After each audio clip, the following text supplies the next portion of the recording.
August 23, 1960. A scream pierces the quiet streets of Valletta, Malta. Inside a cramped apartment, an 8-year-old boy lies lifeless, his first Holy Communion photo still hanging on the wall. Blood stains the stairs, a washing machine hums ominously, and a nation is about to be changed forever. This is True Crime Tales with Cosette, and we're unraveling the chilling murder of Twannie Aquilina, a case so brutal, with so many unanswered questions, some still pray for his soul to bring justice. Don't look away, this story will haunt you. Welcome to True Crime Tales with Cosette, where we dive into the stories that linger in the shadows of history. We're exploring a tragedy that shook a small Mediterranean island, a crime that turned a boy into a symbol of innocence lost. Twannie Aquilina's murder not only horrified Malta but also sparked prayers for his intercession and, decades later, growing doubts about who really killed him. Grab a drink, settle in, and let's step back to a warm summer evening that became a nightmare. Valletta in 1960 was the heart of Malta, a tiny island where life revolved around faith, family, and community. Narrow streets echoed with children's laughter, neighbors' chatter, and the aroma of fresh bread from corner bakeries. At 102 St. Dominic Street, in a cramped two-room apartment, lived 8-year-old Twannie Aquilina, known as Twani, his mother, Ġiġa Camilleri, called Ġiġa, her husband, Leli, a marine engineer at HMS St. Angelo, and Twani's sisters, Carmen and Maltese. Both Twani and Carmen were Ġiġa's children from a previous relationship, a detail that may have fueled tensions in the household. To outsiders, they might have seemed like an ordinary family, but behind closed doors, Twannie's life was far from idyllic. Twani was a gentle boy who had recently celebrated his first Holy Communion, a sacred milestone in Malta's deeply Catholic culture. Dressed in a white suit, he stood proudly before his community, a rare moment of joy in a life marked by hardship. Teachers noticed bruises on his body, which he begged them to keep secret. Classmates shared their lunches when his food was barely edible. Neighbors whispered of abuse. Leli reportedly tied Twani to a balcony and burned him with a cigarette, while Ġiġa overburdened him with chores, treating him more like a servant than a son.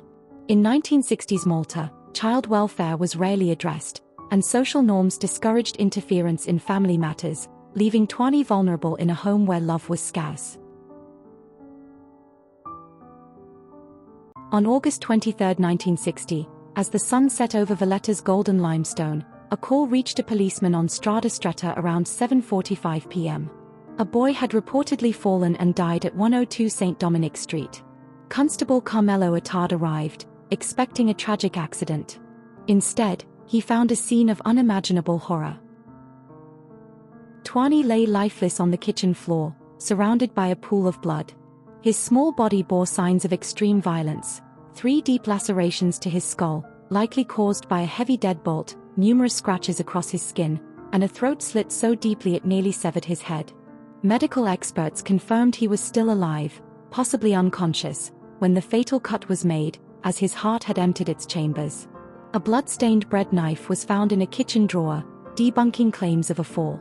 Blooded handprints and puddles lined the slum's stairway, with traces of brain tissue along the steps, painting a gruesome picture. A washing machine in the apartment had been used shortly after the murder, containing freshly washed clothes and bedsheets. Bloody fingerprints were found on the machine, some belonging to 14-year-old witness Alfred Fitzpatrick, known as Freddie, and others untraceable. Curiously, no blooded fingerprints from Ġiġa or Leli were found, nor were traces of blood on their clothes. A nail, inexplicably found in Twani's underpants, went unidentified, adding a chilling mystery to the scene. Who could commit such a monstrous act? Suspicion fell on Ġiġa, 32, and Leli, 29, the adults closest to Twani. Both were questioned by Superintendent Edward Attard, and both denied involvement. Leli claimed he was buying stationery when he heard shouting and saw people rushing towards Strada Forni. He said he found Twani in a pool of blood and checked for a pulse, only to realize his throat was cut. Ġiġa said she was at a local gathering spot called Il Fossa, playing cards with her daughters, when Twani didn't show up for dinner. She sent 7-year-old Carmen, her daughter from a previous relationship, to check on him. Carmen returned, saying the lights were on, but Twani didn't answer. Ġiġa sent Carmen back with another girl, Mary, who reported seeing blood. Ġiġa's behavior was baffling. She claimed she found Twani covered in blood and then ran downstairs shouting, "Look what happened to me." A phrase many found oddly self-centered. Even stranger, after the murder, she dressed her daughters, went shopping for food, ate at Il Fossa, bought chips, and shared prickly pears with them before sending Carmen to check on Twani, despite Carmen later claiming she saw the murder and knew Twani was dead. How could a mother carry on so casually after such a horrific act? And why send her young daughter to fetch a brother she allegedly knew was dead? These questions have fueled doubts about Ġiġa's guilt, especially in recent years. Witness testimonies were pivotal but fraught with inconsistencies. 8-year-old Carmen Kauki, a neighbor, heard crying and shouting from the slum's common area.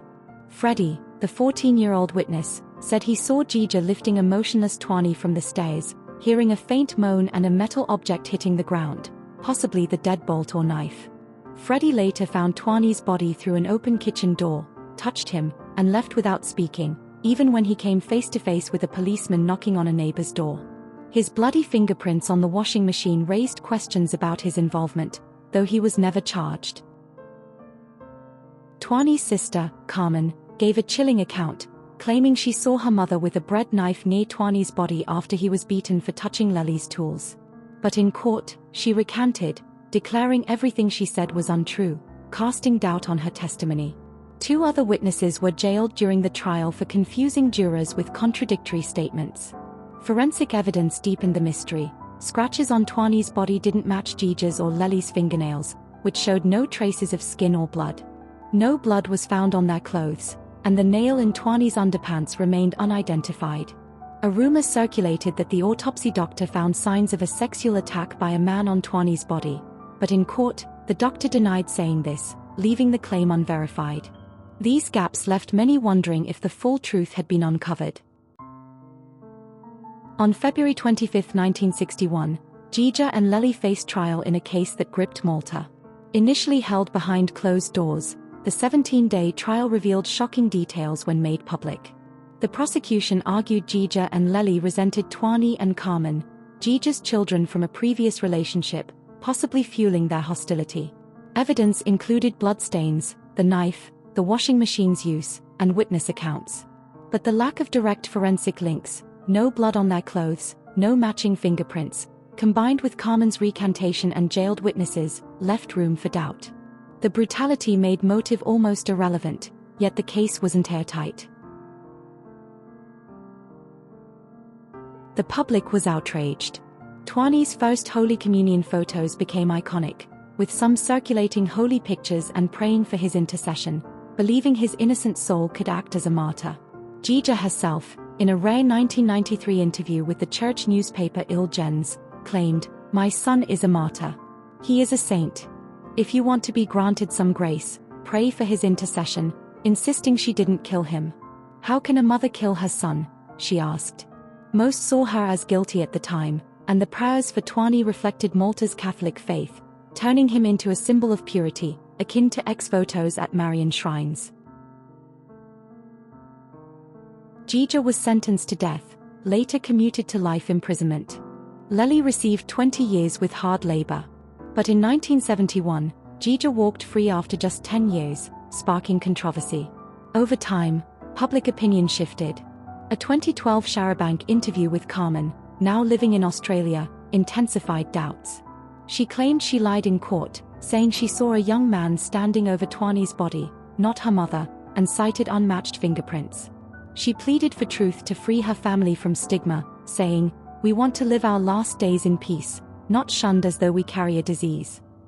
Today, fewer people believe Ġiġa was guilty, with many pointing to her casual behavior, shopping, eating, and sending Carmen to check on Twani, as evidence she may not have known he was dead. The Xarabank interview fueled a growing theory. Could Freddie, the 14-year-old witness, have been the killer? Some now believe the young man Carmen saw over Twani's body was Freddie. His bloody fingerprints on the washing machine, his silence when meeting the policeman, and his presence near the crime scene raise questions. The unverified rumor of a sexual attack, though denied by the autopsy doctor, has led some to speculate that Freddie, a teenager at the time, may have attempted to assault Twani, killed him to cover it up, and let Ġiġa and Leli take the blame. This theory, while unproven, gained traction after Carmen's 2012 claims, as it explains the unidentified nail, untraceable fingerprints, and lack of forensic evidence against the couple. But the theory has holes. Freddie was never charged, and his account of finding Twani's body aligns with other witnesses. The sexual assault claim remains unsubstantiated, and pinning the crime on a 14-year-old requires a leap. Still, the doubts, coupled with Ġiġa's oddly normal behavior post-murder, have shifted public sentiment. How could a mother go shopping, eat prickly pears, and send her daughter to fetch a dead child she allegedly killed?